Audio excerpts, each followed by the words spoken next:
It's another Mailbag Monday here on the Athletic Football Show. We are in our post-draft part of the offseason, and we're back to our regularly scheduled programming. I said it in the intro, but we're going to have shows Monday, Tuesday, Wednesday, Thursday for the next few weeks. That is going to be our typical offseason cadence when none of us are on vacation, which we will be intermittently here over the next couple months. But you guys can be looking forward to 4 shows a week from us over the next several weeks, and that includes a weekly mailbag every Monday. Here to help me with that, it is my co-host at the Athletic Football Show, Derrik Klassen. Derrik, how you doing, man? I am in like an all-time war against my allergies right now, but other than that, I'm doing good. It's one of those things where you would think your body gets used to being in the Central Valley, but then you leave the Central Valley for a week and you come back and there's still like a, recalibration period. So other than that, I'm doing fantastic. I did it when I went to Mexico City a couple weeks ago. The humidity was like 20%, which is just, it's not good for me. Like on my eyes, I looked like I had just been chain smoking joints for like 6 hours. And when we were trying to do the show, I had not been, just letting everybody know. I had extremely dry eyes. So I can sympathize with the changing climates and how it can really mess with you at this time of year. It'll really get you, man. It really will. Beller's not here today. Beller is taking a well-deserved vacation, so I am going to be the one handling the questions. I've done this before. I think we're going to be okay. It's better when he does it, but I still think that we can hold it down without him.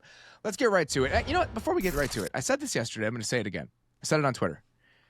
When I was digging through these yesterday, there's so many we could just never get to.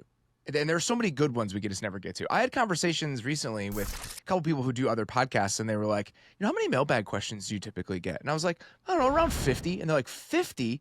Yeah, it's like 50 a show. And so if you sent in a question and we did not get to it, I apologize. There's so many good ones every week. We could truly never get to them all. We'd be here for like 20 hours. We're going to be doing some double mailbags to bank some shows while I'm on vacation. So hopefully we'll get to more of those questions over the next couple of weeks because we're going to be doubling up. But just another round of applause for the job that you guys did, because every single time it's worth doing because of how thoughtful and smart all of these questions are. So let's get to it. Robert Hillis, or Hias, says, gentlemen, there's something that bothers me about the draft conversation. Much of the discourse portrays the world as if you draft player X, they're absolutely going to be your left tackle of the future, wide receiver 1, or a lockdown corner. The reality is none of these players have ever been in the NFL, and everything is projection. The player is part of a projection, but they are far from the only part. The teams are also making large bets on their ability to make projections into reality. Some of this is used in scheme, but much of it is adding to a player's skill set. Examples include adding to a receiver's route tree, developing player maturity, strength, nutrition improvements, the list goes on. So here's the question. Which teams are making massive bets on their own abilities to develop, and which of these have been proven out historically, and which are large and possibly risky projections in their own right? What do you got for me? Which teams come to mind for you here? I mean, in terms of teams that are specifically this year took swings where it feels like they're trying to bet on something, Michael Williams with the 49ers. He's a guy who I think Alfred Collins will fall in there too. And they kind of, I think, to a lot of people, reached on Nick Martin at linebacker. Like they, with a lot of their front players, are just like, all right, we're betting that either we know something that you don't, or we're going to be able to get something out of this player that, maybe other people didn't think they could. And so I still like the Michael Williams pick, to be clear, but I felt like that was one. Kenneth Grant, I think with Miami, he's a guy where it's like, okay, the size and athletic ability looks really cool, but this is a guy you expect to take on double teams very well, and he still doesn't really do that right now. So I think in terms of their process, it wasn't them betting. It was just like, we need defensive tackle more than anything on the roster, so we have to take him. But you're still betting that you can make him work out. And then I think there are a number of other ones, but the last one I'll throw out here is just Walter Nolan in Arizona. Like, you're just betting that you can make him a consistent player. Like, the flashes are unbelievable. They look like they could be top 5 defensive tackle in the league. It's just, are you getting that for 10 snaps, or are you getting that for 35 snaps a game? Yeah, I didn't put the Cardinals on here because I thought Will Johnson was kind of like a safe floor type pick when it comes to play style and his ability to play the game. So I was looking at more classes as a whole. The Niners are absolutely in there. I think with Michael Williams, what they did in later rounds, we talked about it in real time when they made the Michael Williams pick. This is a Chris Kasurek bet, and those bets have historically worked out for the Niners. Like, their issues for the most part have been injury at that position. Like Drake Jackson was a second round pick, for example. Or they just haven't invested enough in it. They haven't had the resources to keep investing in it. For the most part, they've gotten the best versions of the guys who have come through that defensive line. So giving that defensive line coach in this ecosystem some really high-level picks, I'm going to bet on the fact that it's probably going to work out okay for them. I feel better about Michael Williams in San Francisco than I would in a lot of other landing spots, I guess is what I would say. There are 4 other teams to me that first came to mind. The Bengals are number one, right? Shamar Stewart is the ultimate, we need to get more out of him than he showed us in college type of player. So he's on there. Demetrius Knight, the linebacker they drafted in the second round, is kind of a traits over overall production sort of player. And even I think Dylan Fairchild in the third round is that sort of guy where you see him at his best at guard and you think, all right, that guy's really got something, but it can be a little inconsistent. The comparison that Dane made in the pre-draft process was always Wyatt Teller to Dylan Fairchild. Well, what did Wyatt Teller need? He needed to go to Bill Callahan in order to fully develop into the player we ultimately saw and a guy worth paying. So the Bengals are one of the first teams that comes to mind for me. The New York Giants, like Jackson Dart is the ultimate example of this. Like Jackson Dart and Darius Alexander, I feel like are examples of this where you are betting on the upside with both of those players to kind of bring together both the units. We've talked about this a lot. Defensive tackle outside of Dexter Lawrence, to me, was the other like linchpin position on this roster outside of quarterback that needed to be addressed. And now you're making developmental bets at each of those positions. And then two more, the Seahawks, right? Eminwari is a bundle of traits. How are you going to use him? Jalen Milroe is the perfect example of this. And Gray Zabel has never played the position that you're going to ask him to play, even though he's super athletic. And then the Bears are one of them. Leveling the idea of him as a high upside player, I totally understand it. And Luther Burden is another perfect example of this, where you're saying, all right, these guys are really talented. Now we have an offensive-minded head coach and an infrastructure over here that we think can get the most out of those guys. So those are the teams that came to mind for me. I think if we're taking it the way that you kind of approach it more, where it's like holistic draft classes, to me, it's actually Seattle. That is the one where, like, I had actually written down Eminwari here as like my singular player, and I just didn't want to throw out 8 of them, so I didn't get to it. But Eminwari to me signals like, okay, we think we can get something out of this player that, he's got a lot of upside, but he's a little bit stiff, and we're going to see if we can use him. And then again, Zabel hasn't played the position. Milroe is the ultimate dice roll at the quarterback position. And then even Torrey Horton, they're not asking to get more out of him, but he's a guy coming off of injury. Like, this is just their entire draft class was like, we think we know something about these players that maybe other people don't. And I like this question because I do think that at this time of year, it's very easy to get a little bit out in front of yourself when it comes to the impact these players will make. To me, a very good example of this and how I think about draft classes is I always am giving the benefit of the doubt to not the best possible outcome, right? You're not penciling in first-round picks as all pros. But let's say you hit somewhere in the median outcome. And a guy like Max Hairston for the Bills is somebody who is a average player at that position and fills a need or a hole that previously existed. For the most part, that's how I think about draft classes. I don't think these guys are going to come in and be superstar players right away, even if they're first round picks. But I do think with certain position groups, if you're kind of filling out the roster with them, it's more about the downside averted than the upside that will be realized in year one. Yeah, I think that's absolutely true. And which, again, I was actually doing Seahawks radio yesterday. Part of what I loved about their draft class is like, okay, if we're going to jump into a new era of Seahawks football, let's just have 11 picks and just see if we can fill any of these spots. Yeah, and I think that's a really good way to go about it when you're a team in transition. Next one here from Adam Gesk. He says, as a Steelers fan, I'm very interested. This is a dark question. And this is existential. I really appreciate the place that Adam is in right now, and you guys will see the journey that he takes as we go through this question. He says, as a Steelers fan, I'm very interested in hearing your opinion. Who would be in the bottom tier or two if you were to assess each team's odds of winning a Super Bowl over the next 5 years? I'd argue there are around 26 teams that can make a reasonable claim. They have a franchise guy, a win-with guy, or a real developmental option. My arbitrary line being Penix, Bryce, yes, Fields, Dart, no. Fair.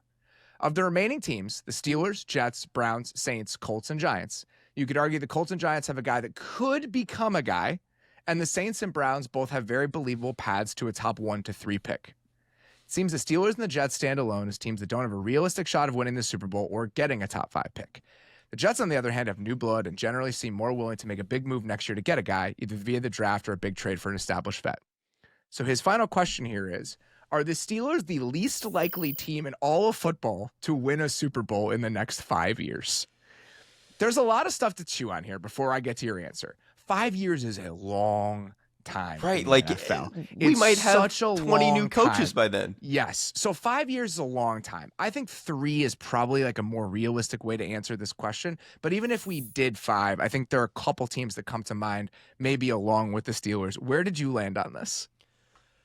depends how you want to approach it, right? Like, so part of the way I approach it is that so long as Tomlin is there, they're probably not going to be sub 500. And if they're going to hang around 500 just over, they're probably going to make the playoffs a number of times. And so by definition, you're at least giving yourself a chance to make the Super Bowl. Probably not going to happen with the way that they've put these teams in there. But that's at least part of the argument.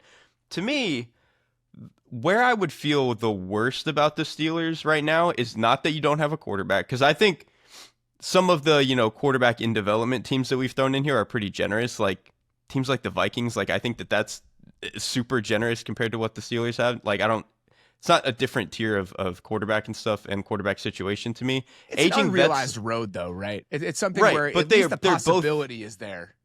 But technically the possibility is still there with the Steelers, like in the fact that you have nothing. It's not a guy in your building, though, right? Yeah, like the unrealized potential is somebody that's in the Vikings building. So you can at least kind of game out development for J.J. McCarthy over the next couple of years. The Steelers don't even have a guy to incite they're still a year that behind. sort of hope. Yeah, but I guess I'm like less hung up on that part of it, and I'm not even as hung up on like the aging vets on defense. Where I get hung up is, and the person who asked the question kind of talked about this, they just don't seem that willing to do stuff that's going to move the needle. And this offseason, maybe they kind of were with the DK Metcalf trade, right? Like it seems like they a little bit realize they need to do stuff that is a little bit more aggressive. But to me, the issue for a long time has just been, oh, well, we're the Steelers, and if we just do what we do, then it'll work out. And that was true for a decade with Ben Roethlisberger. But since then, it's been a lot of, kind of winning in spite of a lot of things. And so that to me would honestly be the biggest hang up over the next 5 years. But maybe the DK Metcalf thing is at least showing us that they're more willing to do stuff that is aggressive. I think it's a great thing to point out, because the answer for a team that kind of has run into the middle and needs to do something extreme in order to get themselves over the top. The best possible example of this recently, I mean, there are a couple, right? The Bucs with Tom Brady, that's not a situation that's probably going to be able to replicate at any point over the next few years. Like, there's no Tom Brady that's hitting free agency where it's this strange, I mean, Aaron Rodgers would probably be the closest possible comparison, and he just hit his ceiling and cliff faster than Tom Brady did. But the other example would be the Rams with Matthew Stafford, right? Like, and in order to do that, in order to pull off a Matthew Stafford-esque trade where you're threading the needle, you by definition have to do something extremely aggressive in order to do that. And then the other thing would be, what if there's like a Bo Nix-esque quarterback for the Steelers in the 2026 draft? A guy that you can get outside of the top 10 that clears the bar on a rookie contract that allows you to build out the rest of the roster in a way where you can pretty quickly be competitive. I think they have too many good players, and that path is not totally closed off from them for me to do this here. I just don't think they can be the answer, because how hard is that to imagine? It's like, let's say they're picking 18th this year, and they have a ton of draft capital next year with a couple comp picks that they're going to get from free agency, and they decide, we're going to be aggressive. We're going to do what the Vikings did last year. We're going to go from the 20s up to near the top 10. We're going to go up there. We're going to put ourselves in range. There are 4 to 5 quarterbacks worth drafting in the top half of the first round. We feel good about enough of them that if we come away with one, we think that this can all come together. That's a lot of stuff to happen, but it's not hard to imagine that. It's actually very easy to imagine that. Right, and that's, again, why I don't, in terms of purely the quarterback aspect of it, don't really put them in a different bucket from, like, where Carolina is at or where the Falcons are at or where the Vikings are at. Because, again, okay, those guys have them in the building, but those, to me, are not surefire bets. They're still like, we kind of need some things to go right, and so I would still put the Steelers in that same bucket where it's like, next year, if they want to go up and get their quarterback at 13, they're living in the same world. They're just 1 year behind, which on a 5-year timeline isn't that much of an issue, I don't think. So if it's not the Steelers for you, who is the team that comes to mind as the answer to this question? The team least likely to win a Super Bowl in the next 5 years based on how they are currently operated and constructed? Such a tough question. You can't escape this answer unscathed. Like, someone's going to be pissed off. I know, it's got to be somebody. It feels bad to say the Browns, because obviously if we're talking about quarterback, like, they're going to have all the ammo in the world to go up and get it next year, but I just don't love a lot of the way that things have been put together for them. So it's probably not them, though. They're a good answer, though, because let's just game because this they're out. Let's just say next year you're Cleveland. You have those 2 first-round picks. You have a top 10 pick. You maneuver to get the best quarterback you possibly can. In year 1, you're not winning the Super Bowl. So now No. we're already in year 3, right? This is the 3rd season of this exercise, and you need the quarterback to be great to even probably be a playoff team. Then we're in year 4 by the time you're a contender. Like, they're so far away, even if the quarterback is coming next year, that I think that's a totally reasonable answer to this. I actually think it's the Giants, though. I still think the Browns are good, but I think for me it's the Giants. I'm not nearly as high on the defense as I think as some people seem to be already. And then, like, if this year doesn't go well, you're going to have to restart a head coach and stuff. Yeah. And so you have no idea how that's going to go. You're going to have a quarterback that, if that happens, you're going to have a quarterback that you already spent the first round pick on. Who knows what the next regime is going to like? It just feels like there's so much influx for them. And the offensive line is still bad. Like, that's kind of the biggest issue too, is like, I think if you're going to try to jumpstart and get this thing close in the next few years, the offensive line should be close, and they're one of the furthest organizations away. I don't think they're bad. I think the offensive line is not good, right? I think the offensive line is like decidedly average or just below average.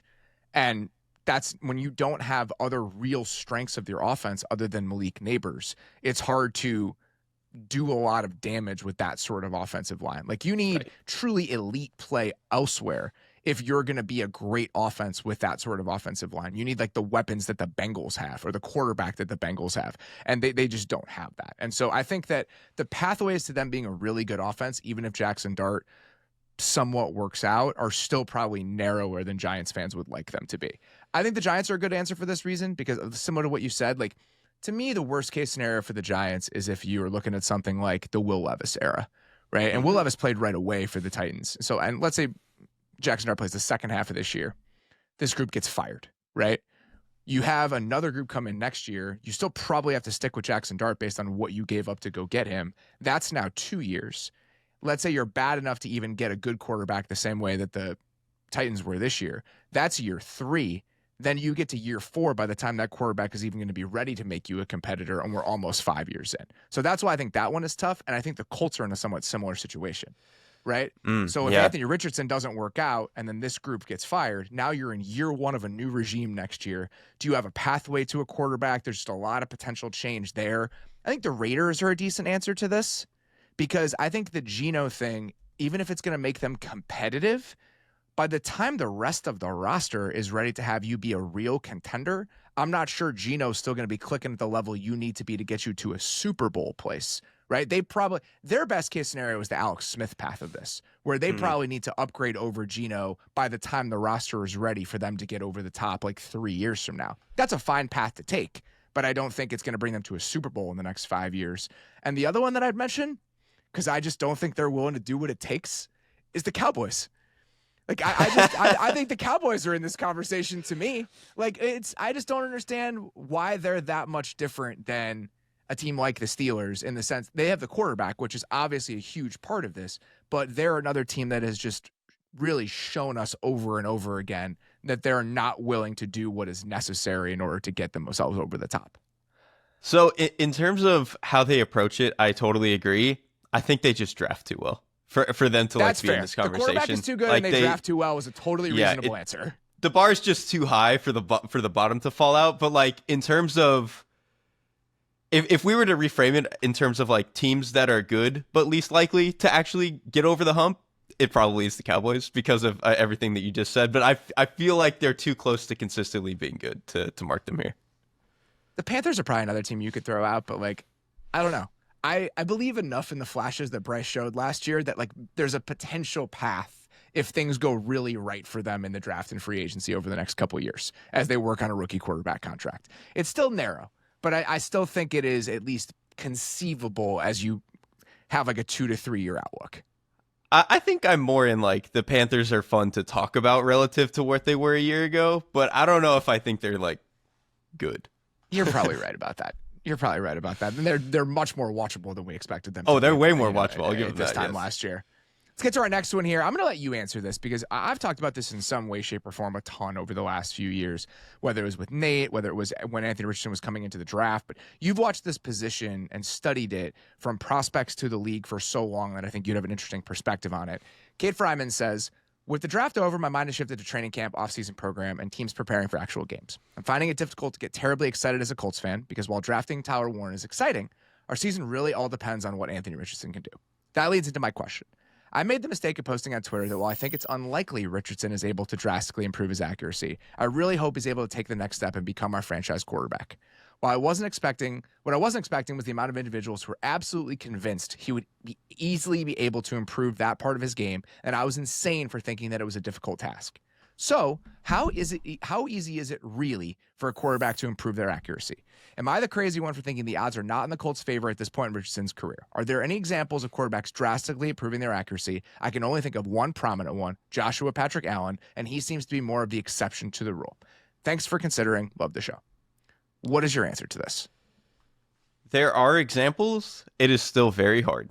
Josh Allen is obviously the one that everyone is going to go to. I think some of the other examples that you can make a case for are Lamar Jackson, specifically outside of the numbers. That was an issue that he struggled with early on in his career, and then he's gotten better at it. And a lot of that to me was just timing and footwork. Like his feet used to be very narrow, and they still kind of are, but he's gotten better about unlocking himself in that way. Jordan Love, I think, is another one. He, coming out of Utah State, was just like kind of all over the place footwork wise, and he really settled down and became, I think, a little bit more accurate. He still has, some of the Matt Stafford just like misses 3 a game, but it used to be like 6 when he was younger, earlier in his career. So he's gotten better there.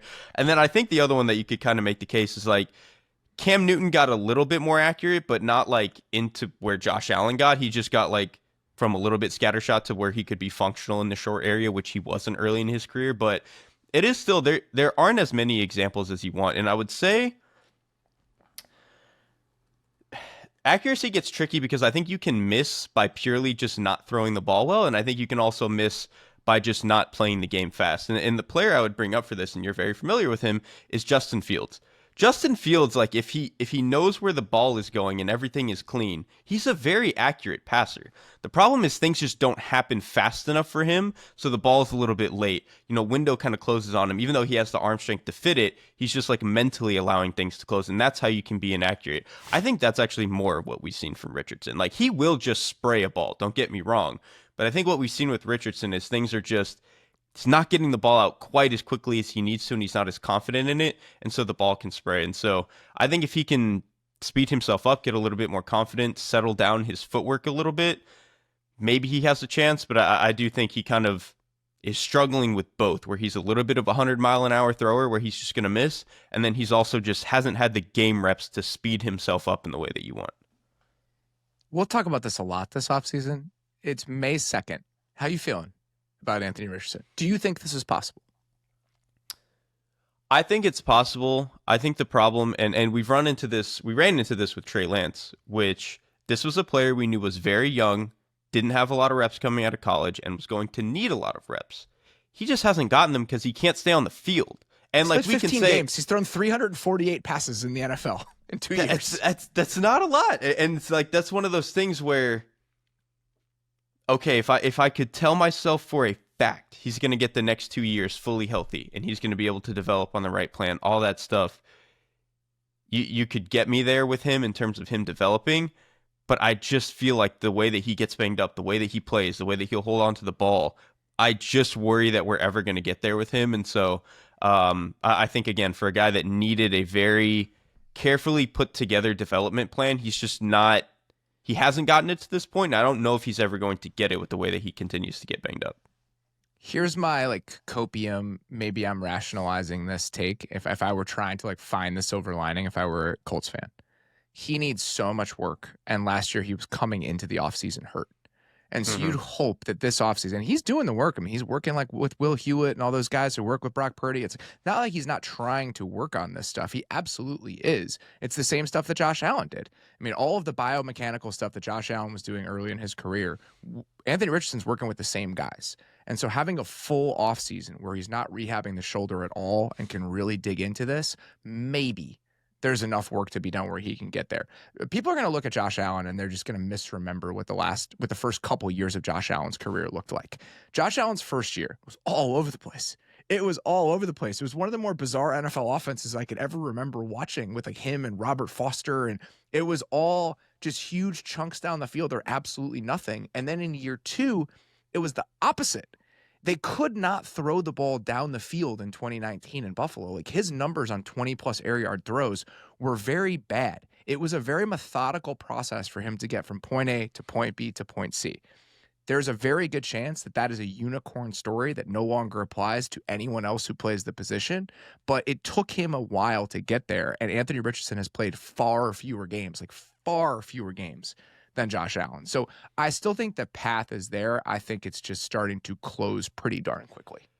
That is the best way to put it. The path is still there. It's just you're having to tell yourself more and more of a story the further we get into this. And there is still stuff I want to bet on with Anthony Richardson. Like I do think he is very calm in the pocket, which is admirable. I think his ability to get around pressure when he's really feeling it and playing well is incredibly impressive. The arm is obviously fantastic. It's just he needs like 3 years worth of game reps, and now we're already entering year 3 and he has 1 year of game reps. It's just it's hard. And there's a chance it gets ripped from him again this year because this is a group that needs to win some games and needs some stability at quarterback. And they may see Daniel Jones as that, even if obviously Anthony Richardson has the higher upside, even this deep into his career. So it'll be one of the more fascinating things that we pay attention to in training camp into the early parts of the season. But what happens with Daniel Jones and Anthony Richardson? We haven't talked a lot about it recently, but it'll obviously be something that takes up a lot of oxygen here over the next 6 months or so.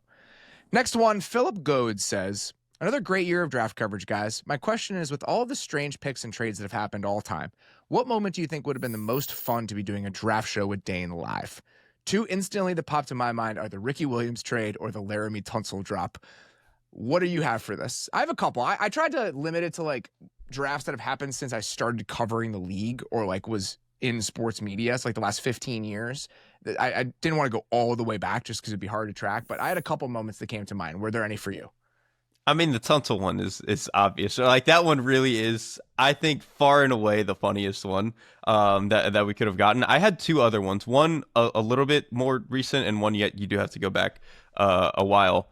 The first one is like Tim Tebow getting drafted where he did. Like I was gonna say that too. Like I think that would have been for as tapped in as Dane is in terms of just understanding like how to scout these players and stuff. Tebow was a very questionable quarterback prospect. So I would have loved to see Dane's reaction to that. And then the other one to me was, you have to go way back to, I think it was 2003. The Vikings just not turning in their cards. Like imagine us having to do the show there and the Vikings just don't pick. Like that would have been something like that would have been phenomenal. Yeah, we don't bring that up a lot on this show because obviously someone involved had, for most of this show's existence, had some pretty rough memories of that moment.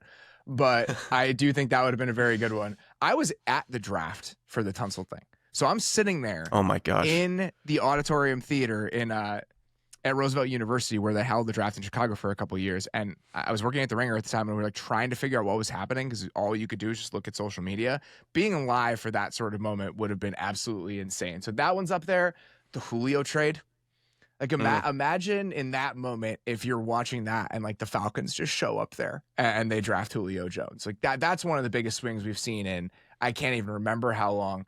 And another one that this is just a whole draft that I actually thought would have been fun, the 2014 draft. So you have Clowney go number 1 overall, and then there's no consensus on the quarterbacks.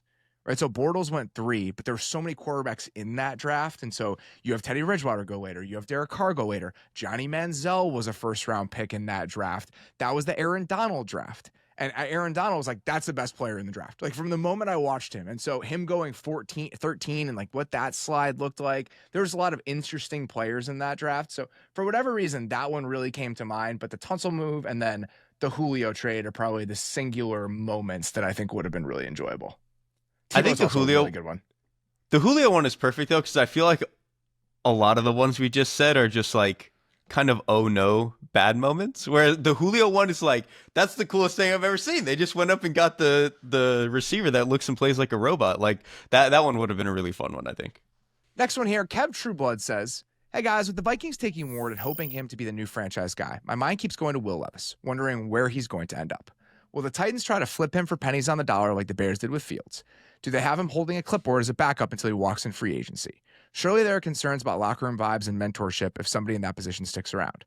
We'd love to hear your thoughts about where Levis ends up. If you have any other faces of the franchise you think might find themselves in a similar situation soon, or a personal favorite story of a Woody going out to do great things after the team brought in a new shiny Buzz Lightyear. What do you got? So the The locker room dynamic thing is an interesting one. I don't know Cam Ward. I haven't talked to Cam Ward. He seems like the type of guy that does not give a shit there was another guy on the roster. I He's just going to more go about in. Will Levis's locker room dynamics, not Cam I Ward's. guess that's true. I guess that's true, but like, you were a second round pick. Like, yeah, you guys were bad. Like I would think like he would be okay being a backup at this point. Like they gave him every chance that he wanted to, or every chance that you could hope for to be the starting quarterback, and he just wasn't good enough. And so I would imagine that he would be okay with that. Where I think trading him gets hard is like we're actually in the worst spot of the offseason, I think, to trade a quarterback like this, where if it was before the draft, it would be like, okay, a team doesn't know how things are going to go, all that jazz. But now I feel like the only way you would trade him is if somebody gets hurt in camp. Like then you would be like, okay, fine, X starter gets hurt, we're going to go try this. Like say, God forbid Geno Smith goes down for the Raiders. Like, do they want to throw whatever they can get at the Titans to go get a starting quarterback? Fine. The only team I could see right now trading for him, because they would obviously view it as a developmental thing, would be like the Rams. I think that would be kind of a fun one. But other than that, I kind of find it a little bit hard to find a home for him right now. I think that's fair. And the Trey Lance trade comes to mind for me as something that a team did. Like, and that was in, I think, late August is when they did that. So it was deep into training camp right on the eve of the season. So when you have a better understanding of your roster, maybe you flip the Titans a 5th round pick for Will Levis to be your backup quarterback, something like that. I took this a little bit broader because I was curious about how often do quarterbacks who are drafted as high as Will Levis was drafted, that flame out as starters, stick in the league as backups for a really long time. And it's actually a shorter list than you think it is. So I looked at the numbers since 2000. Quarterbacks who started fewer than 50 games, drafted in the first 2 rounds, that played in the NFL for at least 8 years. Okay? Here are the quarterbacks for whom that applies. Kellen Clemens is the best possible example. Kellen Clemens was a backup in the league for a really long time. Blaine Gabbert, who was the first person that came to mind when I was starting this exercise. Yeah. Rex Grossman, Tavares Jackson, who was the 64th pick in the draft. So that's a little bit later. You're kind of drafted as a backup at that range of the draft. And then the 2 others are Byron Leftwich and Kyle Bowler. Somebody who I actually think is a potential good example of this, who was drafted as a 2nd-round pick. He started 54 games, so was just over the mark, but stuck as a backup for a really long time, was Chad Henne. All right, so Chad Henne also falls into this category. And then 2 guys recently who they haven't been in the league 8 years, or 1 guy recently has been in the league 8 years, but I think this is to me, probably the best possible path for him, where you keep getting shots to be a backup, you keep sticking on rosters. Drew Lock. Will Levis as Drew Lock is kind of the perfect example to me. So the answer to this for me is, how good of a dude are you? Yeah, and that's kind of the thing with Drew Lock. It seems like everybody loves being around Drew Lock. And so I can't speak to it with Levis, who knows, but yeah, like just be a good hang. And like that's the thing. If you have the arm that Will Levis has, or Drew Lock for that matter, and you are a good hang, you will get shots for a decade. Like somebody will keep trying to roll the dice. I think a lot of these guys, and I'm not going to play like pop psychologist to every quarterback who's been drafted in the 1st round, but if you were a 1st-round pick and you flame out, the idea of holding a clipboard and being a backup, a lot of guys just don't want to do it. Like they're just out of the league in 4 or 5 years. But if you can swallow the ego a little bit and understand that making $2 million a year to like be a good hang is actually a really nice life, it's not a bad way to go about it. And so we'll see what that ends up being for Will Levis. But I think my final definitive answer to this is how nice of a hang are you? How much do people want you around? And that may ultimately determine what your career looks like from this point forward. That's half the job for a backup. So next one here, William Friday says, I recently watched the Falcons press conference with their defensive coaches, and it gave more insight into why they made the move back, trade back up for Pierce. Particularly the interview with Nate Ollie, their defensive line coach, who's coming off coaching the Texans defensive line. He emphasized Jalen Walker rushing over guards, throwing haymakers as a pass rush, and having waves of pass rushers. This is catnip to us long-suffering Falcons fans, but my question is, has there ever been a team that's had sustained success focusing so heavily on lighter pass rushers on their line? We got multiple questions about size along the defensive line as part of these. John Ma asked a similar one about, I think, the Niners when it came to Michael Williams and what they had done with this group. So when you think about the makeup of the Falcons pass rush group with a couple undersized guys, are there any examples to you recently of teams that have been built that way that have been able to sustain success on defense? I think so, and I don't love it. It's not the way that I would build a defense. I subscribe a little bit more to the Dennis Allen school of, just get long arms, 270 pounders, all that jazz. But I think if you look at the way the Broncos are built right now, they are certainly like this. Like Jonah Ellis and Nick Benito are both sub 250. I think Jonathan Cooper is listed like 257. And they just drafted Q Robinson from Alabama, who's listed at 243. So they are a team that is willing to have all the light bodies. The Vikings. They have really complementary interior pieces, though. That was going to be what I was going to say. Yes, I think that's the concern is when you look at the interior pieces, like you need a John Franklin Myers and a DJ Jones as part of the equation to make good on those sorts of players.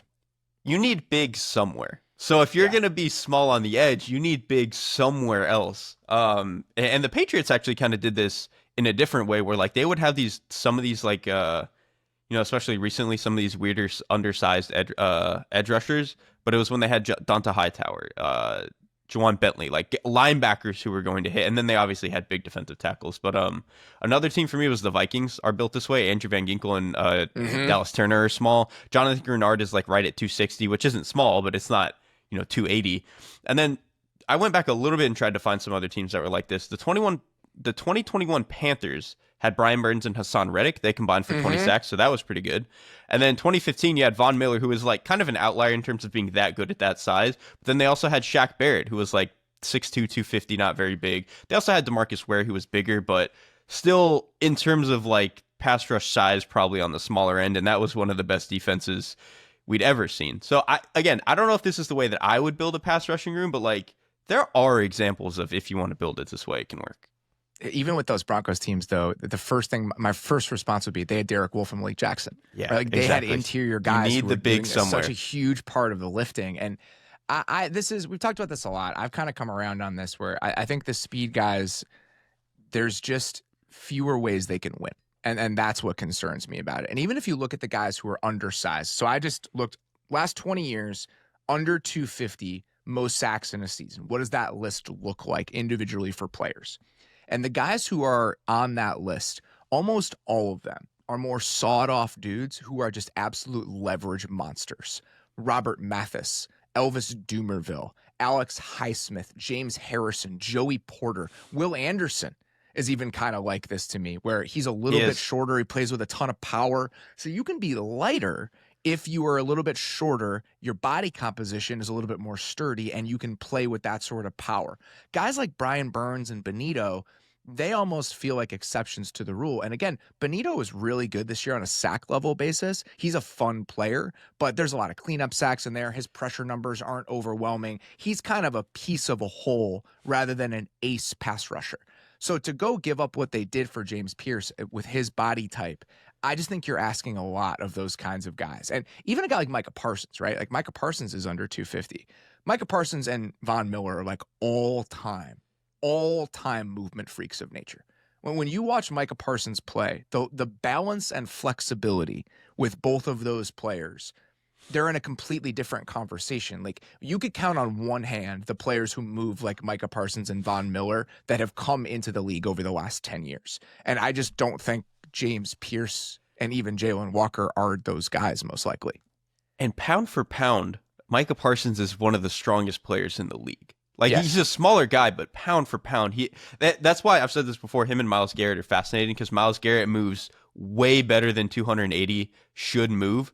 And then Micah Parsons is way stronger than 245 pounds should ever be. So that's why they're a fun mix there. But that was also my contention with Pierce is like, a lot of these other smaller guys are just way stronger for their size. Or in the case of Burns, obviously incredible speed rusher, but he came out of college with like a full bag of pass rushing moves. Like he was ready to go. You need to be able to make inside moves. And a lot of, for the most part, that inside counter for guys is straight speed to power where they're working through somebody's chest. Like that's the easiest way to do it.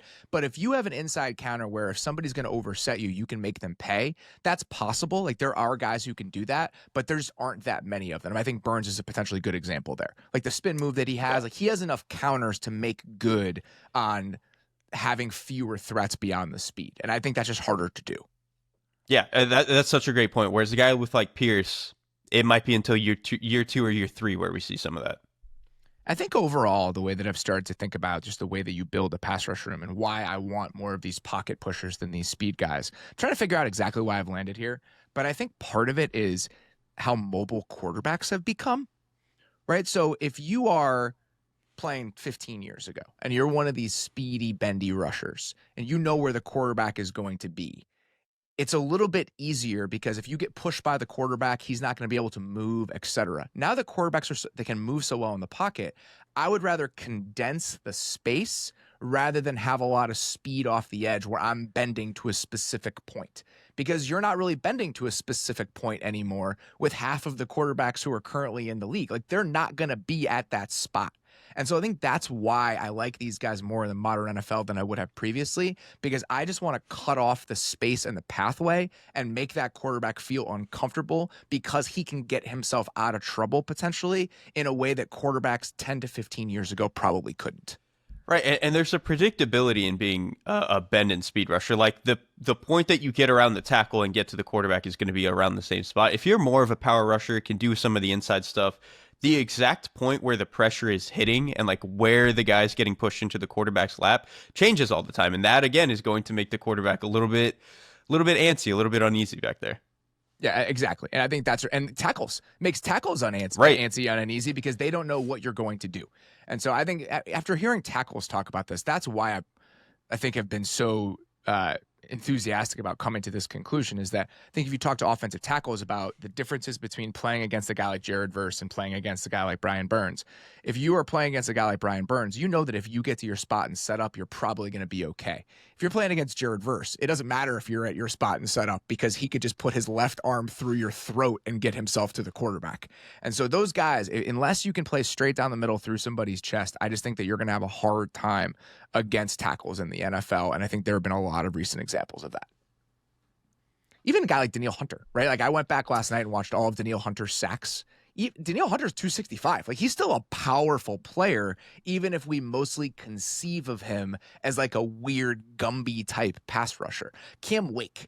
Remember, like, Cam Wake was a speed guy, but he was one of the most powerful players that you've ever seen. So it just, even guys with speed, the speed to power component almost feels like a necessary element of this if you're ever going to be one of the difference-making guys. Yeah, I think you saying to get them off their spot is the perfect way to do it, because a lot of these tackles, these guys are really good athletes. They can get to the edge, and if they know the quarterback is able to move, okay, they'll just run you around the arc and my quarterback's going to get out and we're going to be fine here. He's going to outrun you. But yeah, if you can just get the tackle to set up on his spot and just move him off the spot, okay, everyone's upset now. And what kind of player James Pierce ends up becoming, his ceiling, is relevant based on what the Falcons gave up to get him. And that brings us to the next question here. Perry Hamlin says, with the draft over, everyone on the internet is giving their draft grades and declaring the winners and losers. One team that is at the bottom of almost any list you look at is my Atlanta Falcons. Everyone online has been bashing their draft, mainly the trade back into the first round for James Pierce. My question is, was the Falcons draft actually that bad? With their first pick, they take Jalen Walker, who most people had going in the top 10. No one seemed to have a problem if he went 8 to the Panthers. So getting him at 15 feels like it should be a steal. Now, I know every pick value chart will probably disagree with this, but I feel like the James Pierce trade wasn't as bad as people are making it out to be. The Falcons basically moved from the second to the third round in order to move a first-round pick from 2026 to 2025. I personally don't think moving back around on day 2 is a bad price to pay to use your first-round pick a year early. Also, if the Falcons hadn't made this trade but had drafted Xavier Watson in the second round, I don't think anyone would have had a problem with it. So it feels like the Falcons basically just moved up their first-rounder a year. I personally think a better discussion point is whether James is worth a first-rounder rather than the value of the trade itself. But if the Falcons believe him to be a top 15 player, as reports have suggested, then I think it's a totally defensible move. And so the final question here is kind of, is this valid reasoning, or am I just trying to cope with the fact that this team is just objectively bad? What do you think about this? So I kind of sympathize with it, right? Because I actually agree that a lot of the draft wasn't bad. Like, I wasn't the biggest fan of Jalen Walker. I think I have more questions about how you're going to use him, but getting him at 15 instead of, there were talks about him going like 4th to the Patriots. Like, I think this is actually a pretty good range for a player like that. And then I didn't mind the double dip at safety. I even like Watts a pretty good amount, and them double dipping at one of the worst positions on their roster, especially when the offense is already like pretty much set. I actually liked a lot of that approach. The thing to me is just, you traded a first round pick to go get a player that to me is, again, it's one of these DPR types. It's like, to me, the best version of what you're getting is Nick Benito. And I think trading all of that for a guy like Nick, in that category is just way, way too much. And so I know, again, we can make the point of like, the draft chart, and this is going to sound really dumb. When one team is giving up a future first like this, I almost don't care about what the draft chart says. It's like, that's already, you are giving up a ton there. And so I just don't love it, especially with the position that they're in. Well, it also is worth pointing out, the draft chart and the way that it currently charts out is that they gave up like a 3rd round pick to do this, because this is important to remind people of, because we miss this oftentimes when we're figuring out the price for these trades in real time.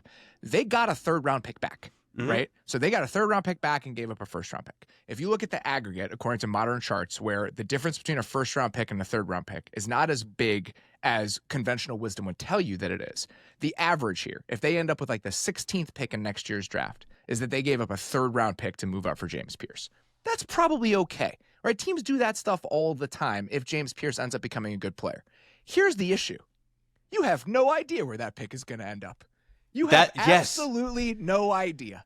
If we want to play it out where it's the 16th pick of the draft, it's probably going to be fine if James Pierce is a reasonably good player. But you don't know that it's going to be the 16th pick in the draft. Teams do this all the time, and they're often wrong about being able to project their own level of success the following year.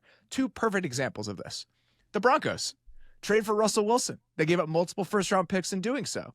The Broncos are thinking, we have Russell Wilson now. How bad could we possibly be? And then the next year, they give the 5th overall pick in the draft to the Seahawks, where they take Devin Witherspoon. The Seahawks are not without fault here. They make a similar trade for Jamal Adams. They think, we have Russell Wilson. How bad could we possibly be? And then the next year, they give away the 10th overall pick to the Jets in the Jamal Adams trade. This happens all the time. The Texans did this when they traded away future 1st-round picks. They gave the 4th overall pick away to the Browns for Denzel Ward, and then they gave the 3rd overall pick away after they traded for Laramie Tunsil. So there's just no way to know this. And you could probably say, if you're the Falcons, we think that we're going to be a competitive team this year. We think that we're going to win 10, 11 games. We're going to compete for the AFC South. This is going to be the 23rd pick in the draft. Okay. What happens if you trade away Kirk Cousins here in a month and Michael Penix gets hurt and you win 6 games? And now you're handing the 6th overall pick in next year's draft to the Rams when they need a quarterback. So you're not only making yourself worse, you're making a team in your conference very good. I talked to a head coach this week who was just annoyed about the trade. It was just like, they really gave a 1st-round pick to the Rams. Like, it's just one of those things where, like, why did you give that to them? Why did you let them have that? A team that we know is going to be competitive and really good, as long as the people in charge there are still in charge there. So I think that's the problem to me, is that the uncertainty with these future firsts, it can just look so bad depending on where this thing ends up and where this pick eventually falls. I think it's also, too, at the end of the question, they said something along the lines of, oh, well, if the Falcons felt really convinced that he was a top 15 player, then it's defensible. They are no more likely to get the quality of James Pierce right than I am. And if I just don't think he was a very good player at all, then I have a hard time justifying how that is a justifiable move for them to make. And so I ultimately think that's all this comes down to. It's like, it's almost not even about what did they give up to do it, what were the other picks they made. It's this draft class really is just like, did you think James Pierce was good or not? And I don't, and that's why I kind of struggle with this draft class a lot. He was off boards. Yes, he was just off boards, and they traded away a future 1st-round pick. And again, the equivalent is a 3rd, but it might be more than that. If this ends up being a top 10 pick, then it goes to like a high 2nd or late 1st that you give up, and that completely changes the dynamic. So, giving yourself that door, if you're the Rams, is always worth it. Like, it's always worth it to give yourself that door. We had the same conversation with the Browns-Jags trade. That could be the 6th pick in the draft. Like, it absolutely could be. The last one I'll throw out here, because I forgot this one, the RG3 trade, which was made in 2012, the Washington franchise gave the Rams the number 2 pick in the 2014 draft because of the RG3 trade. Like, it just, when you're dealing with future first, there's just so many different things that can happen that it's just a very dangerous way to live. And so I think that's worth mentioning. Same with the Bears and the Panthers. It's just, the downside is just monumental. And if you're not meeting that with the correct amount of upside, I think that's where things get really dicey. That's the thing. It's hard to justify throwing the extra 1st-round picks around unless it's for a quarterback. And there are Yes. some examples where this works out, right? Like you can trade a first round pick for some elite receiver, elite corner, whatever it is. But by and large, if you're not trading for a quarterback with those extra first round picks, you're asking for a lot. You need a lot to go right. Micah Thornburg says, really enjoyed day 2 draft coverage and learning about a lot of new guys in the league. Over the course of the day, there was a lot of emphasis on value. Since the draft, there is always a question who get the most value with their pick this year. My question is Cam Ward eligible to be the best value? What excess value is a team getting by having the number 1 overall pick this year when a great quarterback is available? What is your answer to this? That's a great question. I mean, if Cam Ward is to be the quarterback that I believe he is going to be, then yeah, he is the most valuable pick, right? Because if he's the player I think he's going to be, he's going to be a top like 14 quarterback at least, with maybe a handful of Pro Bowls in there. Then like yeah, that is the most valuable. After that, it just becomes about like how do you define it? Are you saying value is like the guy who fell the most on the consensus board? Are you valuing position more? And it also depends like why they fell, right? Because I think we all want to say, oh, Will Johnson was a huge value. Okay, well, we know why he fell. It was some of the injury stuff and stuff like that. Mike Green, same thing, him falling for some of the off-field stuff. Shadur Sanders is obviously a tricky one because by consensus obviously fell a ton, but I think the NFL was telling us something about the way that we viewed him versus how the NFL viewed him. Past that, it becomes like eye of the beholder. Like, if we're going to try to capture both consensus board fall and positional stuff, is like Jalen Milroe the best value? Like it just gets into a weird, like, how are you trying to make sense of it? I think I'm taking this very literally. I'm just looking at the numbers and the money associated with the position. And that's why I think Cam Ward absolutely could be the most valuable pick. Dak Prescott is making $60 million a year. Cam Ward is making $10 million a year. And let's not even say he's Dak Prescott. Let's take Dak Prescott off of the table here. There are quarterbacks in that range that you just said, 8 to 14, 8 to 15, who are making $53 million a year, right? Let's say he's as good as Tua, who's making $53 million a year. That is a gap between what he's making and what he's worth according to the market of $43 million. There is no non-quarterback in the NFL making more than $43 million. So the gap between the quarterbacks and Cam Ward's salary is bigger than it can be at literally any other position.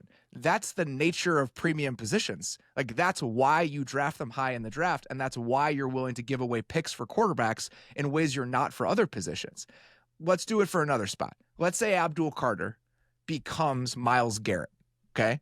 Abdul Carter's making about $10 million a year on his deal, same as Cam Ward is. Myles Garrett is making 40. That's a delta of 30 million versus the delta of 43 million for Cam Ward.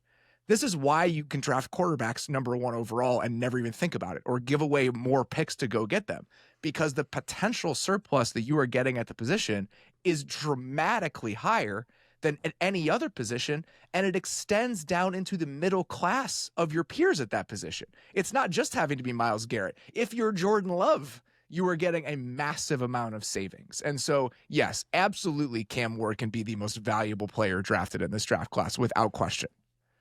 That's a really good point. I wasn't viewing it as much through the money, which obviously I probably should be. But for me, it was more just like, what is the pick that we spent versus the quality of the player? But then, yeah, either way, I think it can still be Cam Ward. Technically, it could be, I mean, it could be any of the quarterbacks, really. Like, if any of those guys hit, that is the answer. But even, like, what was the 4th pick? Will Campbell, that's another one where tackles are obviously getting paid a lot of money. If he's even fine, I mean, we just paid Dan Moore, like, $20 million basically. Like, if Will Campbell can be a cheaper version of that right out of the gate, that already is a pretty big surplus.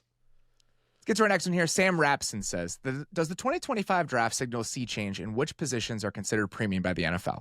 Or is it 1 year of teams updating on the Eagles' success? Interior offensive line and defensive line players were almost universally overdrafted relative to their rankings on big boards. Meanwhile, cornerback, historically a tier 2 position, slid down the draft. Is it possible the modern meta, with an emphasis on forcing teams to dink and dunk down the field, is making the unicorn athlete at cornerback less of a commodity? Mike Zimmer's quote saying he could find a cover 2 corner at the local 7-Eleven comes to mind. And on the flip side of that coin, are lighter box counts and more nickel and dime looks increasing the value of those interior trench guys who have more opportunity to make a difference individually? I think there is some of that. The interior offensive line, I think, was trickier in this class because I actually don't think there were that many of them in like the upper tiers. So I think there was just a quick run on them because it was just like, all right, if we need one, we're just going to get ahead of it and we're not going to let this fall a little bit. I do think some of the way that the defensive lineman came off the board was pretty indicative of like where we're going with the league. And obviously some teams were probably going to want to do that anyway. Like Detroit was a team that like they're just always going to build through the trenches. But I think the way that we saw the Giants make sure they got a guy, the Chiefs went and made sure that they got a guy early in the draft, kind of reaching on these players to make sure that they can get them.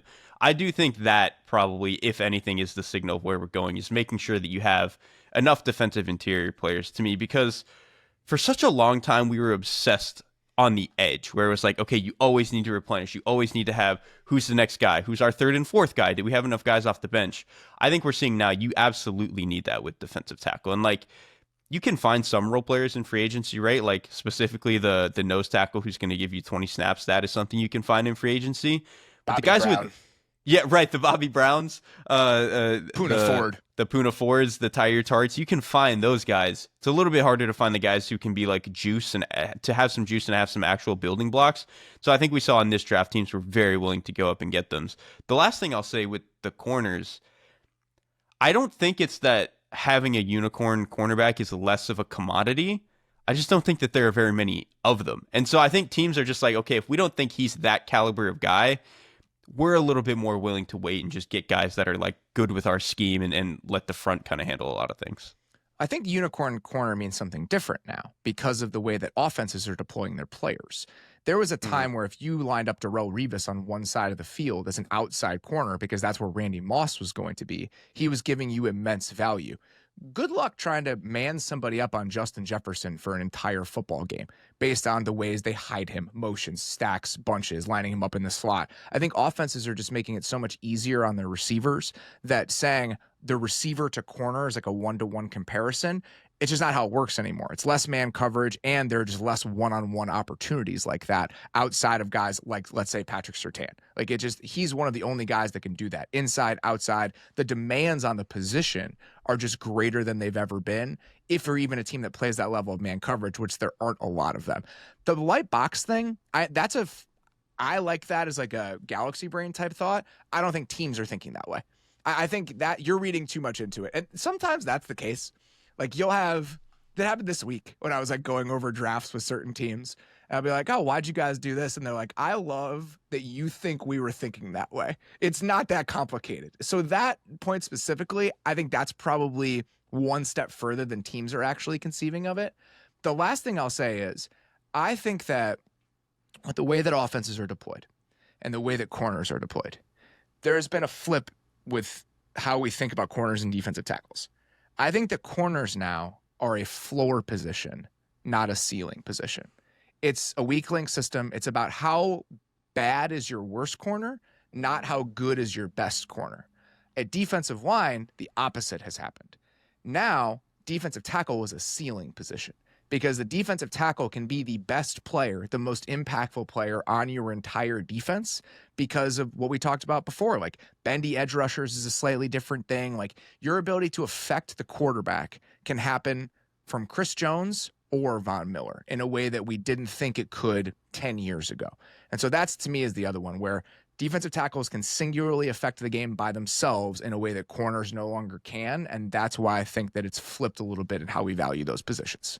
I think that's a really good point, especially too, because with the corners, with having your worst guy, it's like, okay, well, let's say you do have one of the three guys that can just erase somebody. Let's say you have a Christian Gonzalez who can just man-to-man on anybody. Okay, well, if you're playing the Vikings and he can take away Justin Jefferson, Jordan Addison is a very capable number one receiver by himself. And so that's a good point where it's like you kind of need guys across the board who can win, whereas having the one unicorn probably doesn't do as much for you in terms of schematic value, whereas like you have one of those truly special defensive interior players, they can create a lot of havoc for you kind of off the bat and allow you to do a lot of stuff schematically that maybe you wouldn't have gotten away with otherwise. This next one's from Austin Anderson. I'm just going to answer this one very quickly because I do think it really is indicative of a trend in the NFL recently. Austin sent along a trade where the Titans moved up 5 picks in the 4th round, and the Ravens in turn moved down 5 picks in the 6th round That was the entire trade, right? So it's up 5 picks, down 6 picks. And he says, can you guys explain the logic of trading back 5 spots only to move up 5 spots later on? Do you really have 5 guys here with the exact same grade and 0 preference on which one you take? That one seems harder to believe.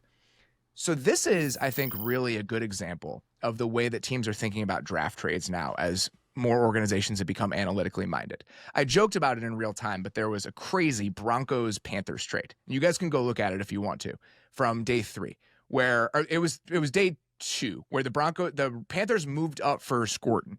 And then as part of that, there were pick swaps in the 4th round, pick swaps in the 3rd round, the 4th round, and the 6th round, I think it was. So there was a swap in every single round. And the reason that you're seeing that is that I think the way that teams are thinking about draft trades now is it's about the number of picks we're making, right? We can move around in these rounds. We don't want to give away singular draft picks. If I can maneuver and still come away from that trade with the amount of picks I started with, that is a better process than giving away single picks to move up in the draft. So I think we're going to see more of this, where you're going to look at a trade and it's a team moving up 10 spots in the 2nd round and moving down 18 spots in the 3rd round. And that's a pretty even trade on the charts, but teams want to make sure that they're maintaining the amount of picks they had coming into the draft. That's happening a lot more now.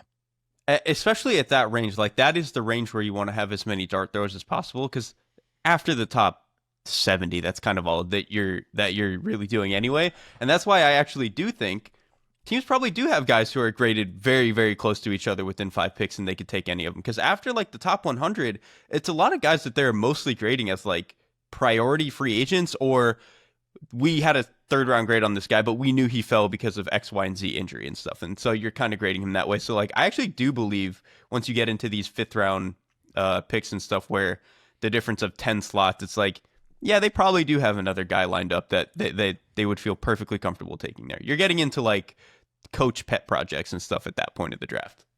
Let's get to our next one here. I loved this question. This is from Stu Ruiz. Stu said a lot of very nice stuff in his email, but I just love this question that he landed on. I think it's actually a really good way to think as a fan.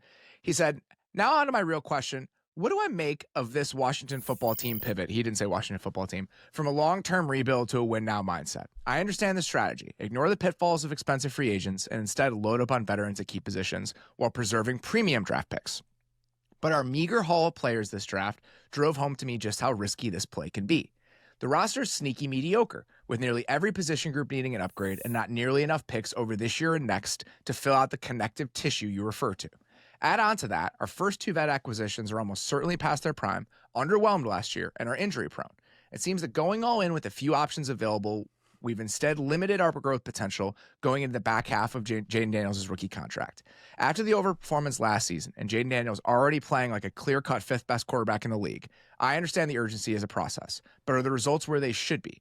Are there historic parallels with other teams that have attempted to go all in with trades instead of free agent signings? Is it worth going all in when you can't even acquire an above-average pass rusher to get hot in the playoffs? How can we rate this midseason pivot from long-term rebuild to win now and restart in 3 years? To be clear, I'm absolutely thrilled with the progress, and I'm having fun watching this team for the first time in a decade. But part of the fun is obsessing over our prospects. This is great, because I've had a very similar thought about Washington's offseason a lot, and I think that this is well articulated on both sides from someone who actually has skin in the game. I think it's absolutely fantastic. Because again, there is a lot to be excited about, right? When you have a quarterback playing at that caliber as a rookie who has that many tools, it's hard not to feel like the line is going to keep going up. But I've expressed a number of times before, like a lot of these same sentiments where it's like, okay, Tunsil's probably an upgrade at left tackle, but it's expensive and he's coming off his worst year. Deebo Samuel is only getting older and probably going to be more hurt. The trade for Lattimore last year didn't really do a whole lot for them, I didn't think. And the other thing that is questionable to me about the way that they built their roster, their defense might suck. Like, it might be bad. They were 21st in success rate last year and 18th in EPA per play, which isn't that bad. But if you look at the way that they were able to add to this roster over the offseason, it's probably a worse roster now than it was last year. And I love some of what they did. Like, I like the Trey Amos pick, but come on. What? How? What? How is it a worse roster now than it was last year? It's worse. They don't have Jonathan Allen. They don't have Jeremy Chin. They have no pass rushers. They didn't have Jonathan Allen for all of last season. Okay? For all right, of but they're last not getting season, him back now. That doesn't matter. This is a playoff team, a surefire playoff team without Jonathan Allen last year. Jeremy Chin signed They were not for a like surefire playoff team. They were very comfortably made the playoffs last year. Jonathan Allen was not part of this. Jeremy Chin had a really nice season. He signed for 20 cents on the dollar in free agency. The roster from top to bottom is not worse than it was on May 2nd of last year. That's crazy talk. The defensive roster is. The offensive roster is obviously better. But the defensive roster, maybe it's not worse, but you cannot sell me in any way that it's better. There's no part of it that I can convince myself that it's better. You don't think that if Lattimore stays healthy and your guy, Trey Amos, turns into the player that you don't think this can be a good secondary? I would be shocked.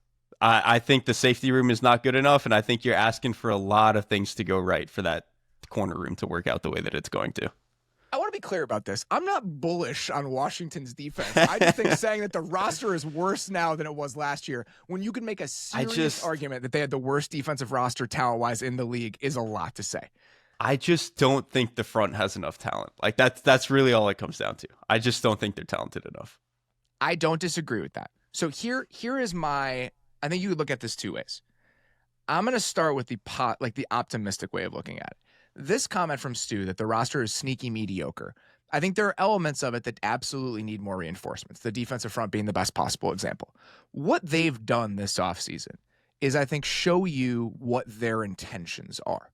They're trying to make this offense a truly elite, flexible unit without weaknesses, right? And so if you look at the offensive line in particular, your offensive line, if this comes together, to me, the best possible outcome here, if one of these guys can play guard, is that from left to right, you have Laramie Tunsil, Brandon Coleman as your left guard, Biotish at center, Cosme at right guard, and Connor Lee at right tackle.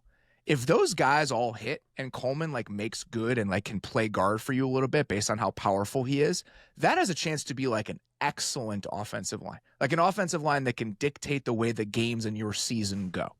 So that, to me, is the bet that they're making. They're we're going to be really, really, really good here and then manufacture on defense, because we had to do that last year. We're going to do funky stuff. We're going to use a lot of simulated pressures. We're going to throw a lot of bodies at the problem pass rush-wise. We think that our secondary can actually be pretty good. Again, I think you have to tell yourself a little bit of a story to get there, but that seems to be the strategy. So I think even if there are areas of the roster that are questionable, there are other areas of the roster that have gone from mediocre to a defined strength if things work out the way that they want to. That being said, there are very, very real downsides here, okay? They only have a first, a third, and a fifth round pick next year. They traded essentially a third and a fourth for Lattimore last year, okay? If you look at this, the Debo and Lattimore moves come with real downside. The draft capital you're spending there isn't overwhelming, but Lattimore counts $18 million against the cap this year, along with the 2 picks that you gave up. That's the 5th highest cap hit among any corner in the league. They played with Debo's contract, but if they move on from him next year, it's a $12 million hit next year. So people are going to look at the picks they gave up and say, oh, that wasn't that much. Well, look at the overall investment. Those are big investments in 2 players in their age 29 seasons who have had a hard time staying healthy. So I get it on some levels, but I think it's really worth acknowledging the downside of players that you've acquired with some of these picks and the fact that you are not going to have a lot of bites at the apple draft-wise, not only this year, but over the next 2 years. It's a risky way to approach this if you're Washington. This, what it reminds me the most of, and this would actually be a version where you get the best of it and the worst of it, the 2018 Rams, where they trade for Marcus Peters, Aqib Talib, they sign Ndamukong Suh, they go and trade for Brandon Cooks. It's like, okay, we are going all in. And it worked for a little bit. They obviously went to the Super Bowl and were almost able to win it. It's worked twice and for then, them. Right, exactly. And then, but for the next, what was it? 2 years, they were just completely in the wilderness, couldn't do what they wanted to do. And then they had to go do another extreme thing, which was, all right, go trade for Matthew Stafford. But so I do want to say, this obviously could work. The fact that they are making the offense much more sustainable, and if the defense just isn't worse than it's going to be, maybe I'm just overplaying this a little bit, but if the offense is, again, a top 7 unit, and the defense is, again, just the 19th best defense in the league, then that is a playoff team again, and that will be completely fine. It's just, again, I think there is a little bit more Like, they need a lot of things to go right to be a better football team. For this set of bets, for you to make good on it, you can't be the 7th best offense in the league. You have to be the second best offense in the league. You have to be truly elite if this vision is going to be seen all the way through. And I agree with you. It could work out. I also want to make it clear that we're trying to win Super Bowls here. Like, a team doing something like this, I appreciate it, even if there's a lot of potential downside in operating this way. Like, they're not going to putter along and just say, like, we're good. Like, we're going to win 11 games a year. It's going to be fine. And even if that may hurt them in the end, I don't mind a team looking at it and saying, we're going to try to push it and actually do this. And that's the other thing. I might, on some of these individual moves, be like, man, I don't know if I would have done that. Don't know if I would have done that, or I can be iffy on some of this stuff. But the general approach of, like, we need to win as many games as we can, whether it works as poorly as it does with the Saints or works as well as it does with the Rams, I kind of love it either way. And the Washington is at least trying to do that. 2 more here. I want to hit both of these. We haven't talked about this at all, and that's why I wanted to hit it. Lucas Buccio, who's an Overwatch guy, he gives props to you about your esports love, Derek. Says this offseason, I feel like I've been going insane regarding the conversations surrounding James Cook. I personally think it's not at all a coincidence that Josh Allen's MVP season came the year James Cook had his best year, and the Bills have been talking since Josh Allen was drafted about how they don't want him to have to do everything. Keeping James Cook seems to make a lot of sense to me. However, so many people are up in arms over his $15 million asking price, claiming he isn't worth it. Am I naive about the business side of things, and that price tag is too much? Or should the Bills be working to figure out a way to get this done and keep James Cook a Buffalo Bill? What do you think about this? We haven't talked about this at all, like the little tiff happening there. I think they would be stupid not to pay him. Like, I truly do. This was already a team, they were clearly trying to work towards this formula for 3 years of, like, what if we got tougher? What if we got bigger? What if we ran the ball better? And they finally get there with an explosive back, and then they're going to say they want to back out of it? It doesn't make sense. This is the question, though. It's not about giving up that style of play. It's how much is James Cook contributing to our success with that style of play. That is the foundational question of this. I think that's fair. Is what matters. And I think that's fair. They have a great infrastructure there, right? Like, I do think a lot of backs could be successful there. But I think why I would want to bet on James Cook is, one, he's a very explosive player, and I think that's tough to find at the running back position. But 2, he also has clearly shown growth. He was not a runner who would run through your face or be a consistent, if it's blocked for 5, I'm getting 6 here, like, type of runner early in his career. That was something he had to develop. And so maybe you could make the case that because maybe he's not the biggest guy, that play style is going to hurt him down the line in terms of staying healthy. But let's just say they pay him for the next 3 years. You're paying for 26, 27, and 28. Like, that age seasons. That is theoretically the end of his prime. And so, like, I'm totally fine paying for those years. It's when you start to want to pay for 30 that I think that you can get into an issue with running back. But if you're paying for 26, 27, 28, when he has clearly shown that he is, is he the second best player on the offense? It's him or Deion Dawkins, right? Spencer Brown's probably in that conversation to me, too. Spencer Brown is pretty good. I would still, to me, say Cook is a slightly better player than Spencer Brown, and that's not to take away from Brown. He's been incredible for them, obviously, but to me, at minimum, James Cook is the 3rd best player on your team. Kind of just want to keep those guys. I tend to agree, and I think the point about him really improving each year is important to point out here. I think that's a necessary part of this conversation. $15 million a year for a running back. How many running backs in the league make $15 million a year? Do you know? It's probably a very small handful. 2. Who is it? Saquon and Christian McCaffrey. Okay. What was Henry making? 8. I guess he was coming off this stupid year with Tennessee. Yeah. So he had 2 years, $16 million was Henry's deal. He's also older, so I guess that was a tricky one. Jonathan Taylor. So to me, the best comp, if I were James Cook's agent and I was walking into this, the first player I would probably mention, as I was trying to find like a market for myself, would probably be Jonathan Taylor. Right. So Jonathan Taylor, 3 years, $42 million, $14 million a year. And this actually, to me, it's another really good example. The Jonathan Taylor contract was just an uptick on the Nick Chubb contract, which is, to me, again, similar. A back with very good infrastructure in front of him, but was clearly adding to what that run game was. And so if you think that James Cook is in that tier, you can justify paying him like that. But there just aren't that many backs making that amount of money. And so I get the Bills like kind of balking at this a little bit, even if James Cook's people are like, Are we losing our minds? Like, what? Look at what he did last year. Like, why wouldn't you want this? So I think my argument for paying him would be like, I think we are getting to a place a little bit with the NFL where instead of doling out money for like, this is our receiver budget, this is our tight end budget, this is our running back budget, there's a little bit more of like, this is our skill player budget. James Cook at $15 million would be less money than the Browns are paying Jerry Jeudy. It's less than Christian Kirk was making. It's what Cooper Kupp at his age just signed for. I mean, I'm signing a player of James Cook's quality to that any day of the week. And this is already a Bills roster that it seems like they are not very intent on spending a lot of money at receiver anyway. So if you're not going to spend a lot of money at receiver, then just go spend it at running back to begin with. Unless their plan is maybe in the future they want to go change it up at receiver again. But I think if you have the skill player budget to pay a guy like James Cook, I just don't see why you wouldn't. I mean, he's the 5th best running back in the league? A very good player. Here's my response to this. Nick Chubb, when he signed that 3-year, $36 million extension, was coming off a year where he was hurt, which is interesting. But Nick Chubb got in his best season, like the season where he had the most volume, 298 carries, 302 carries. Jonathan Taylor, coming off of Jonathan Taylor in his best season had 332 carries. He had 303 last year. How many carries do you think James Cook had last season? I mean, again, he's a little bit of a smaller guy, so it's probably closer to like 240. 200. Like 207. So you're getting 100 fewer carries. You're getting 2/3 of the amount of carries as these backs who can kind of be the engine of your running game typically get because he's smaller. So that probably has to be something that you're weighing if you're the Bills. Again, I think he's probably worth paying, but I do think that there are some nuances to the argument that are probably worth acknowledging.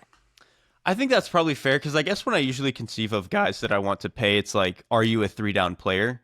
But 3-down player doesn't necessarily mean like workhorse player, which I guess is the difference. His like skill set is 3 downs, but right, he's that's not what on I'm the saying. field that much. Right, he can't actually play that. Like he's a 3-down player who still can only play like 70% of the snaps instead of 90. So I guess that does change it a little bit. But again, the fact that for me, when he's on the field, we can do literally anything we want with him, and he's our most explosive playmaker, and he's gotten better every single year. Again, even if it's not a position we're paying, it's a guy I want on my football team. Last one here. This was a question about whether it's harder to build an elite roster like the Eagles or find an elite quarterback like Mahomes. And this is the final part of that question. Eric Hanick says, how many quarterbacks could play for the Eagles and still be Super Bowl contenders? And how many teams could you drop Mahomes onto and have them be a legit contender? I think we often undervalue just how important elite quarterback play is. The Bills and Chiefs without their quarterbacks have tons of flaws. Look what happened to the Colts the second Manning got hurt. What is your answer to this? Are there more teams that could be contenders with more quarterbacks that could be contenders with the Eagles, or more teams that could be contenders with Mahomes? I'm trying to like because the way I did it was I counted quarterbacks that could win with the Eagles, but then I just for the Mahomes one counted teams that wouldn't be contenders with Mahomes. So I think numerically, I still think I got to just over 20 teams that if you put Mahomes on them, I could like reasonably convince myself that they could have a shot. Because if we think about it, aren't there? Okay, so the Titans, they're just not ready, I don't think. Giants are definitely not ready. Jaguars, I like the direction they're heading as an idea. I just don't think they're ready. Patriots, I don't think they're ready. Panthers defense, way too many questions. Even though they just threw a bunch of bodies at it, right? Still just way too many questions for me. And then I got into a handful of teams that I had like question marks on. Like Saints, I don't think so because I don't love the defense. But Saints is a no. If the skill players are healthy, you could convince me that could work. Browns were another iffy one just because I don't know what the defense is going to look like again. But you could tell me that a team that has the 2 best players in football in Patrick Mahomes and Myles Garrett are just going to win a Super Bowl. And then the other one I threw in there was this year with that offensive line and with Judy. Right, and that's the other question. There is a chance this year, even if the Browns' outlook over the next few years isn't great, that you could thread the needle. But again, I think that's tough. Right. And then the other one, kind of in a similar vein, is the Jets. It's like, would the defense, get back to the place they need to play? You have a number 1 receiver in Garrett Wilson. I could that's a tough one for me. I leaned closer to no, but I put a question mark because there was at least a little part of me that was like, maybe. What about the Cardinals? The Cardinals are the one I had a question mark next to. You think the Cardinals could be a contender with Patrick Mahomes? I think the offense could be nuclear. So I would have them in there. Like, obviously, it's going to be one of those teams where you're having to score 35 every game, but I do think with a quarterback like Mahomes, you could kind of get there. I got to like 17-ish teams that I felt like pretty darn good about. Like, yeah, I think they could be like Broncos, Rams, Eagles, Niners, Seahawks, Bears, Vikings, Packers, the whole NFC North, Steelers, Ravens, Bills, Bengals. Like, there are a lot of teams. Dolphins from the last couple years. Maybe not this year, but Dolphins from the last couple years. You drop Mahomes onto that. Absolutely, they could. Cowboys, Washington, I think, is in there. Cardinals were on the line for me. A couple other teams were on the line for me. I had fewer quarterbacks. How many guys were on your quarterback list? Quarterbacks who could play for the Eagles and still have them be contenders. I think I had 18 I was certain on. 18? And then a handful of others. It was a good team. 18? That was a really good seems football like team. A lot. Okay, so we have Mahomes, Allen, Jackson. That's the obvious tier. Yes. Jalen Hurts, obviously, because they literally did it. Oh, I didn't count Jalen Hurts. I have quarterbacks other than Jalen Hurts. Joe Burrow, Justin Herbert, C.J. Stroud, Trevor Lawrence, Dak Prescott, Matthew Stafford. Jaden Daniels I would throw in there. Kyler Murray, I think, was good enough to win a Super Bowl on that team. Jordan Love, Jared Goff, Geno Smith, I think were good enough to do it. Who else did I have? Then you get to guys who are right on the line. Or Jalen. Trevor was Trevor's like one where it's like that's you could talk yourself into it either way.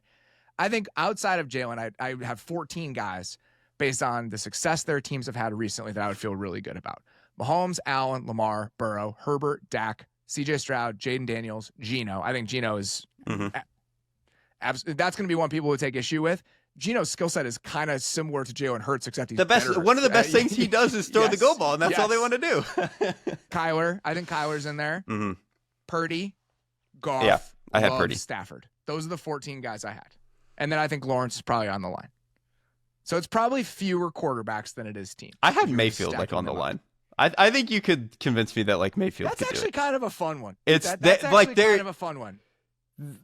They would be a worse team than obviously with Jalen Hurts, but that he has enough there that I'm like, you could maybe get me there. And then obviously the other one that I don't expect you to jump in this far with me is like throw Jake May on there, though. They could win a Super Bowl.